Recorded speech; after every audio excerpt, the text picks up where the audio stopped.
देखिए, झारखंड में राज्य स्थापना बहुत आराम से बता रहे हैं आपको, और ध्यान से सुनिएगा। एक शब्द का इधर उधर होने का मतलब क्वेश्चन पलट जाता है। अभिषेक साइलेंट मोड में आप क्लास में बैठिए, हल्ला करिएगा, लोग को डिस्टर्ब होगा।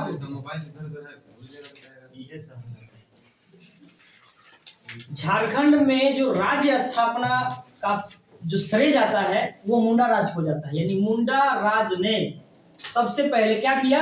राज्य का स्थापना किया, राज्य का स्थापना किया। लेकिन अगर आपसे पूछ देगा कि सबसे प्राचीन जनजाति कौन है, तो असुर है। कौन है? असुर। मुंडा नहीं है। मुंडा का यहाँ पढ़ा रहे हैं राज्य व्यवस्था में, मतलब इन्होंने क्या किया? सबसे पहले राज्य की स्थापना करना है, तो सबसे पहले किसको आप आंसर दीजिएगा? मुंडा। यानी मुंडाओं ने ही सबसे पहले क्या किया था? राज्य का स्थापना। ठीक है, यहाँ तक। मुंडा राज में ही एक नाम आएगा आपका, ऋषा मुंडा। ऋषा मुंडा, या कभी कभी रीता मुंडा भी दे देता है ना, तक बताइएगा नहीं। रीता मुंडा या ऋषा मुंडा, इसी ने सबसे पहले क्या किया? राज्य की स्थापना किया। लेकिन इसने नहीं किया, इसका एक चेला था ना, सुतिया पाहन। अभी बिरसा मुंडा तो ईस्वी में ना, अभी तो बहुत पहले पढ़ रहे हैं आप। बिरसा मुंडा का कहानी बाद में आया। ऋषा मुंडा का ही एक अनुयायी था जिसका नाम है सुतिया पाहन। तो सुतिया पाहन को इसने क्या किया? शासक नियुक्त कर दिया। बोला चेला तुम चलाओ, I am not king, I am a king maker. समझ रहे? मैं राजा नहीं हूँ, मैं राजा बनाता हूँ। हाँ, तो ऋषा मुंडा ने सुतिया पाहन को क्या किया? गद्दी पर बैठा दिया। बोला कि ठीक है, आज के बाद तुम शासन करेगा। तो कहा कि जब हम शासन करेंगे तो नाम भी हम ही रखेंगे। तो सुतिया पाहन ने क्या किया? इसका नाम रख दिया सुतिया नागगढ़। सुतिया नागखंड भी कह सकते हैं, नागगढ़ भी कह सकते हैं। समझ में आ रही बात जी? तो झारखंड का पहला नाम क्या था? सुतिया नागखंड। ठीक है, सुतिया नागखंड था। और इसने क्या किया? सुतिया नागखंड जब बनाया तब इसने क्या किया कि भाई हम ऐसे कैसे मान ले कि अब क्षेत्र को आपको कंट्रोल करना है ना, तो भाई अलग अलग बांटिएगा तभी ना नाम रखिएगा। तो इसने 7 गढ़ में बदल दिया, 7 गढ़ में विभाजित कर दिया और 21 परगना में। तो आपसे सवाल पूछेगा कि जब मुंडा राज स्थापना हुआ था उस समय गढ़ों की संख्या कितनी थी? 7। अब परगना की संख्या 21। परगना वाला याद रखिए चाहे मत रखिए, कोई फर्क नहीं पड़ता, लेकिन 7 गढ़ का नाम आपको याद रखना जरूरी है। देखिए 7 गढ़ कौन कौन था? तो एक वो था लोहागढ़। लोहागढ़ लोहरदगा को कहा गया, लोहरदगा। पालूनगढ़, पालूनगढ़ किसको कहा गया? पलामू, जहाँ पलाश, लाह और महुआ मिलता है। इसका एक और मतलब होता है, देखिए ट्राई करिए, बताने वाला नहीं है। हजारी, एक था हजारीबाग, उसका नाम हजारीबाग। हजारीबाग। एक था सिंहगढ़, सिंहभूम वाला एरिया। 5वां है मानगढ़, मानभूम। 5 हुआ ना। 6ठा देखिए इधर, एक था केसलगढ़, केसलगढ़ को केसलेगढ़ कहा जाता है। और एक था सुरगुजा, सुरगुजागढ़, सुरगुजा ही है ना, सुरगुजा। ठीक है, तो ये 7 खंड में सुतिया पाहन ने क्या कर दिया? अपने सुतिया नागखंड को बांट दिया 7 गढ़ में। लोहागढ़, पालूनगढ़, हजारीबाग, सिंहगढ़, मानगढ़ और केसलगढ़, सुरगुजा। ठीक है, ये 7 गढ़ों में बांट दिया। अब सवाल ये है कि इन लोग भाई आया कहाँ से? झारखंड में आया कहाँ से? तो आप मगध साम्राज्य पढ़े हैं ना? मगध एम्पायर जब आप पढ़े हैं तो उस समय जब किसी को सजा देना होता था ना, तो उन लोग इधर वाला जंगल में, किधर वाला जंगल में? झारखंड के जंगल में, जो उस समय नामांकन नहीं हुआ था झारखंड, तो उस समय इस जंगल में लाकर छोड़ दिया जाता था। और इस जंगल में इतना घनघोर जंगल था, अभी इतना जंगल है ना जंगल, अभी इतना जंगल है। तो सोचिए कि उस समय कितना जंगल हुआ करता होगा, रहने लायक स्थिति नहीं होती होगी, तो उस समय लाके इधर छोड़ दिया जाता था, तो समझ लिया जाता था क्योंकि यहाँ पे जंगली जानवर बहुत तरह के सांप बिछ रहते थे, तो काट के मार देगा तो मृत्यु की सजा हो जाएगा। तो ऋषा मुंडा का जो एक देवता है सिंहबोंगा, इनके देवता कौन है? सिंहबोंगा। तो सिंहबोंगा जो है ना इनके सपना में आए, सिंहबोंगा इनके सपना में आए, और सपना में आए तो इनसे कहें कि तुम दक्षिण की ओर जाओ। तो इन लोग दक्षिण की ओर चलना शुरू किया, तो रोहतासगढ़ होते हुए आया। तो रोहतासगढ़ में जब पहुंचा तो रोहतासगढ़ में असुरों का साम्राज्य था, तो वहां पे इसको हरा उड़ा दिया। तो अब हरा आदमी क्या करेगा, वहां रहने नहीं दिया जा रहा था। तो फिर जब सपना में आया कि भाई तुम उत्तर की ओर जा, सॉरी दक्षिण की ओर जा, इन्होंने उधर चलना प्रारंभ कर दिया। तो सोन नदी मिलता है, देखे हैं सोन नदी? देखे हैं। मान लीजिए कि अभी तो झारखंड का नक्शा ये वाला है ना, पहले ये इस टाइप का होता था, अभी तो झारखंड का नक्शा इस टाइप का है ना। अभी तो झारखंड का नक्शा इस टाइप का है ना। तो यहीं पे जब आप आइएगा ना तो यहाँ रोहतासगढ़ है, और यहीं पे सोन नदी है ना। तो जो रोहतासगढ़ से पार करते हुए सोन नदी को जब इधर आए, तो जब यहाँ आए तो देखे कि अरे मरिए जाएंगे इसे, इतना जंगल था कि रहने लायक स्थिति नहीं थी। तब इन लोग के साथ एक मुर्गा था। हम मुर्गा तो पहले था ना, आदमी था तो मुर्गा नहीं होगा, मुर्गी नहीं होगा। तो इन लोग मुर्गा लेके चलता था, तो मुर्गा लेके आया तो सोचा कि अब रहे कैसे। तो इन्होंने अपने खुद से निर्णय लिया, अपने साथ वालों को बोला कि भाई देखो ये मुर्गा को छोड़ दो, अगर ये घूम के आ जाएगा वापस तो समझ लेना कि यहाँ सब ठीक है, भूत पिचास नहीं है, कोई दिक्कत नहीं है। तो इन्होंने मुर्गा को छोड़ा, एक सप्ताह बाद मुर्गा वापस आ गया। तब इन्होंने कहा कि हाँ अब यह रहने लायक स्थिति है। तब इन्होंने यहाँ पे क्या किया, रहना प्रारंभ किया। यहाँ तक बात समझ में आ गई। इस वंश का मतलब मुंडा राज का अंतिम शासक मदरा मुंडा था। कौन था? मदरा मुंडा और फनी मुकुट राय में संबंध है, जो अभी तुरंत हम लोग आगे देखेंगे। ठीक है, इस वंश का अंतिम शासक कौन था? मदरा मुंडा। यहाँ तक बात स्पष्ट है, समझ में आ रहा है झारखंड का इतिहास? Yes sir. हाँ, अब आएंगे नागवंश के पास। नागवंश की स्थापना फनी मुकुट राय ने किया था। फनी मुकुट राय ने किया था।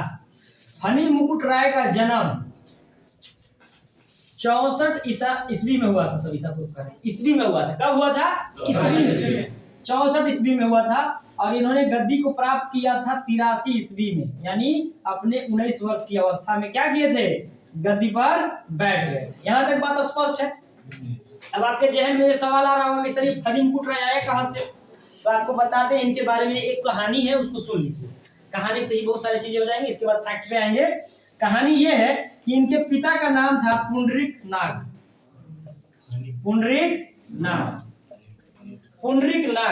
तो राजा परीक्षित का नाम सुने हैं? परीक्षित का नाम, परीक्षित राजा जो थे उनको नागों ने क्या कर दिया? मार दिया। परीक्षित, ऐसा कहानी है, ये फैक्ट आपको कहीं मिलेगा नहीं, और ये सब कभी एग्जाम में पूछता भी नहीं है, लेकिन आपको जानना जरूरी है ताकि आपका बेसिक कॉन्सेप्ट जो है बहुत बेहतर हो सके।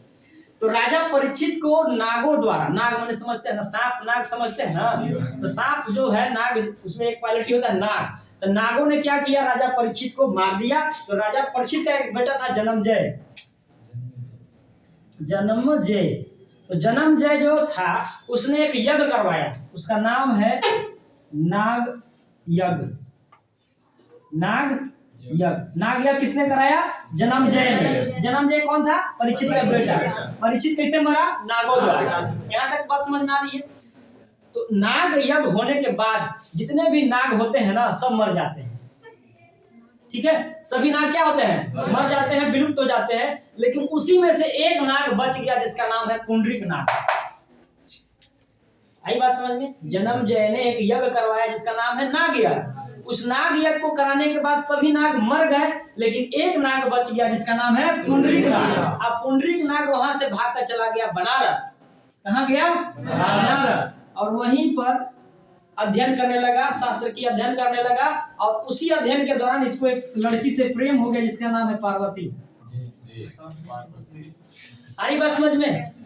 उसी दौरान पुंडरीक नाग को प्रेम हो गया पार्वती से, और पार्वती और इन दोनों के विवाह संबंध स्थापित हो गए। इंसान का भेष धर के बनारस भाग गया। अब बनारस भाग गया तो बनारस भागने के बाद वहां पे पढ़ाई करने लगा। तो वहीं पे पढ़ाई के दौरान पार्वती से प्यार हो गया और इससे क्या कर लिया उसने? शादी कर लिया। जब शादी कर लिया और पार्वती गर्भवती हो गई, तो गर्भवती के दौरान इन्होंने क्या किया? तीर्थाटन किया। तीर्थाटन का मतलब होता है मेरे भाई घूमने जाना, तीर्थ की यात्रा पर जाना। तो जब वो बनारस से घूमते हुए आ रहे थे तो रांची से ठीक पहले एक सुतियांबे नामक जगह पड़ता है, 14-15 किलोमीटर पीछे है। रामगढ़ रूट से आइएगा ना तो सुतियांबे पड़ेगा, सुतियांबे। तो सुतियांबे नामक स्थान पर पुंडरीक नाग और पार्वती विश्राम करते हैं। विश्राम के दौरान पार्वती को प्रसव पीड़ा होती है और प्रसव पीड़ा के बाद एक बच्चे का जन्म होता है। एक बच्चे का जन्म होता है। बच्चे के जन्म देने के तुरंत बाद, ऐसा कहानी में कहा गया है, बच्चे के जन्म होने के तुरंत बाद पार्वती की क्या हो जाती है? मृत्यु हो जाती है। और उसकी मृत्यु से स्तब्ध होकर पुंडरीक नाग की भी मृत्यु हो जाती है। और बच्चा उस समय वो मतलब जन्म लिया था तो रो रहा था। उसी रास्ते से एक पुरोहित गुजर रहे थे। अब पुरोहित ने जब ध्यान दिया कि यहाँ पे कोई रो रहा है तो उन्होंने देखा कि एक बच्चा रो रहा है और इसकी सूचना उन्होंने अपने राजा मदरा मुंडा को दिया। अभी तो मदरा मुंडा था ना, तो यहाँ का तो मदरा मुंडा था, शासन कर रहा था। तो मदरा मुंडा को किसने इन्फॉर्म किया? पुरोहित ने। पुरोहित ने क्या दिया था कि वहाँ पे एक बच्चा है और बच्चा रो रहा है और वहाँ पे 2 डेड बॉडी पड़ा हुआ है, एक पुंडरीक नाग का और एक पार्वती का।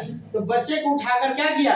मदरा मुंडा के पास ले गए और मदरा मुंडा ने ही इसको पालन पोषण किया और इसी का नाम रखा फनी मुकुट राय। यहाँ तक क्लियर है? एक कहानी और है, कहानी तो बहुत है, एक कहानी और है। जब पुंडरीक नाग और पार्वती के बीच में प्रेम हो जाता है, अब प्रेम होने के बाद जब शादी विवाह संपन्न होती है तो शादी विवाह के बाद पार्वती पुंडरीक नाग के जीव को देखती है तो देखती है कि 2 जीव है। और नाग लोग के 2 जीव होता है ना, सांप के ना होता है 2 जीव, नाग के 2 जीव था। इन्होंने जब देखा तो पूछा कि भाई सबका 1 जीव होता है, आपका 2 जीव कैसे है? तो उन्होंने टाल मटोल कर दिया। और जब तीर्थाटन किए, मतलब तीर्थ यात्रा पर निकले, तो सुतियांबे जब विश्राम करने लगे तब उन्होंने अपनी पत्नी से वास्तविक रूप बताया, सारा कहानी बताई कि देखो भाई हम नाग हैं और नाग है इंसान के रूप में आए हैं। ये बतिया सुन के जैसी बच्चा को जन्म दिया, आधा टेंशन में मर गई। मरने के बाद जब ये बात बताई और वो मर गई तो मरने के बाद पुंडरीक नाग भी वहां से गायब हो गए, पानी में जाके चले गए। और ऐसा कहा जाता है कि जिस समय जन्म हुआ था उसमें बारिश होने लगी थी, तो नाग जो है पुंडरीक नाग अपना वास्तविक रूप में आकर उस जगह पर नाग का ऐसे फन लगाए हुए थे और बच्चे को पानी से बचा रहे थे। तो उसी दौरान पुरोहित आ रहा था और पुरोहित उस बच्चे को देखा। तो बच्चे को देखने के बाद पुरोहित को वही नाग मतलब पुंडरीक नाग ने बताया कि ये बच्चा आगे चलकर राजा बनेगा और इसका नाम फनी मुकुट राय रहेगा। ठीक है, ऐसी कहावतें हैं। लेकिन ऐसा है कि नाग ऐसे फन मार ले और कोई पुरोहित ऐसे चल जाए। ये सब कहानियां हैं। ये कहानी फनी मुकुट राय समझ गए कहां से आए? Yes sir. तो फनी मुकुट राय जब गद्दी पर बैठे, अभी नागवंश पढ़ रहे, मुंडा राज खत्म हो गया, वहीं पे मदरा मुंडा था लास्ट, अब नागवंश देख रहे हैं। नागवंश में आप देखें कि अब सुतियांबे में इनका जन्म हुआ तो इन्होंने अपने जन्म स्थान को ही क्या कर दिया? राजधानी बना दिया। यानी फनी मुकुट की राजधानी कहाँ थी? सुतियांबे। क्लियर है? yes, इन्होंने सुतियांबे में ही क्या किया? एक सूर्य मंदिर बनाया। यही में जन्म हुआ था। yes, तो सूर्य मंदिर कहाँ है? एक सुतियांबे में। अभी भी अवशेष मिलेगा आपको। अब देखिए आगे क्या है। जगह तो नहीं पच रहा है, इधर दिखाते हैं। होच पोच नहीं ना हो रहा है, लिखे में होच पोच रहा है, समझ में होच पोच नहीं ना हो रहा है। समझ में आ रहा ना पूरा बात? हाँ, तो सुतियांबे को इन्होंने क्या किया? राजधानी बनाया और वहीं पे सूर्य मंदिर की स्थापना किया। ठीक है, इधर लिखे, ऊपर में लिखते हैं। ठीक है, इसका कनेक्शन ऊपर से है, यहाँ देखिए। सुतियांबे में राजधानी बनाया और क्या किया? सूर्य मंदिर की स्थापना किया। इन्होंने भौरा श्रीवास्तव भी कहीं कहीं दे देगा और पांडे भी दे देगा। तो आप याद रखिएगा कि भौरा है कि नहीं। तो भौराय पांडे या भौराय श्रीवास्तव। तो भौराय श्रीवास्तव या भौराय पांडे को क्या किया, इसने अपना दीवान नियुक्त कर लिया। दीवान क्या कर लिया, दीवान नियुक्त कर लिया। यहाँ तक बात स्पष्ट है। फनी मुकुट राय को नागवंश का आदि पुरुष भी कहा जाता है। बहुत महत्वपूर्ण है, पूछा गया सवाल है कि आदि पुरुष किसे कहा जाता है? फनी मुकुट राय को कहा जाता है। आदि पुरुष किसे कहा जाता है? फनी मुकुट राय को कहा जाता है। अब जो ये आदि पुरुष थे, इन्होंने भौराय श्रीवास्तव को अपना दीवान रख लिया। इन्होंने अपना क्षेत्र विस्तार प्रारंभ किया, मतलब क्षेत्र विस्तार समझते हैं ना, अपना साम्राज्य फैलाना शुरू किया। जब इन्होंने साम्राज्य फैलाना शुरू किया तो पंचेत एक जगह है, पंचेत देख रहे हैं, पंचेत बांध सुने हैं? Yes sir. बताएंगे आगे वाला क्लास में आपको बताएंगे। इन्होंने क्या किया कि पंचेत में एक गौमुखी राजवंश था। गौमुखी राजवंश।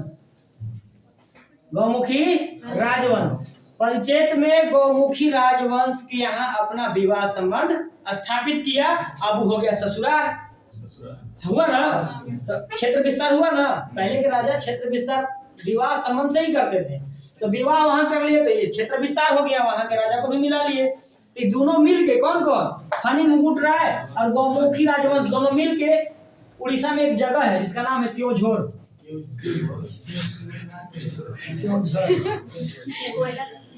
अरे बड़ी फेमस जगह है, यहाँ कोयला बहुत है।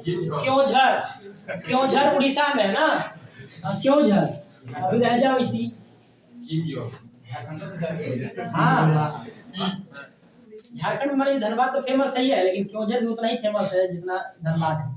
तो त्योझर एक जगह है, तो त्योझर पर फनी मुकुट राय अपन ससुराली वर्ण के आदमी के लेके आक्रमण कर दिया और त्योझर को भी क्या कर लिया, अपने साम्राज्य में लगा लिया।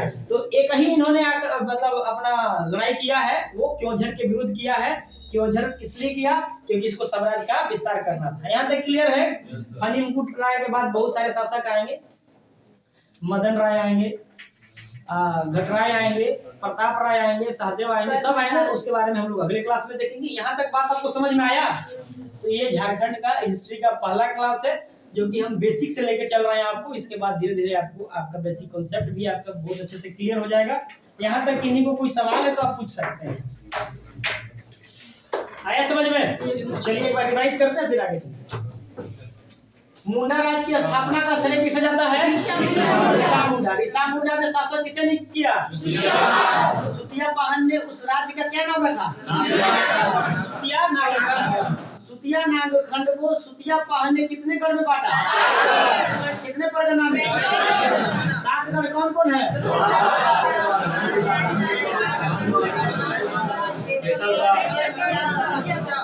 और इस वंश का अंतिम शासक मदरा मुंडा था। इसके बाद कौन सा वंश आया? नागवंश की स्थापना का श्रेय फनी मुकुट राय के पिताजी, माताजी। जन्म कब हुआ? गद्दी पर कब बैठे? और इन्होंने राजधानी कहाँ बनाया? और सूर्य मंदिर का निर्माण कहाँ करवाया? यहाँ तक क्लियर है। इन्होंने किसे दीवान बनाया? भौराय श्रीवास्तव को। और आदि पुरुष भी किसे कहा जाता है? राय को। फनी मुकुट राय ने क्षेत्र विस्तार के लिए विवाह संबंध कहाँ स्थापित किया? पंचेत के गौमुखी से। और इन दोनों ने मिलकर कहाँ आक्रमण किया? उड़ीसा में है, अपना साम्राज्य का विस्तार कर लिया। और इसके बाद बहुत सारे शासक आएंगे जो महत्वपूर्ण हैं, उनके बारे में हम लोग अगले क्लास में देखेंगे। आज के लिए इतना ही। आप लोग वीडियो को एक दो बार देख लीजिएगा और बेहतर तरीका से याद हो जाएगा। पीडीएफ कल आपको देंगे क्योंकि कंप्लीट नहीं।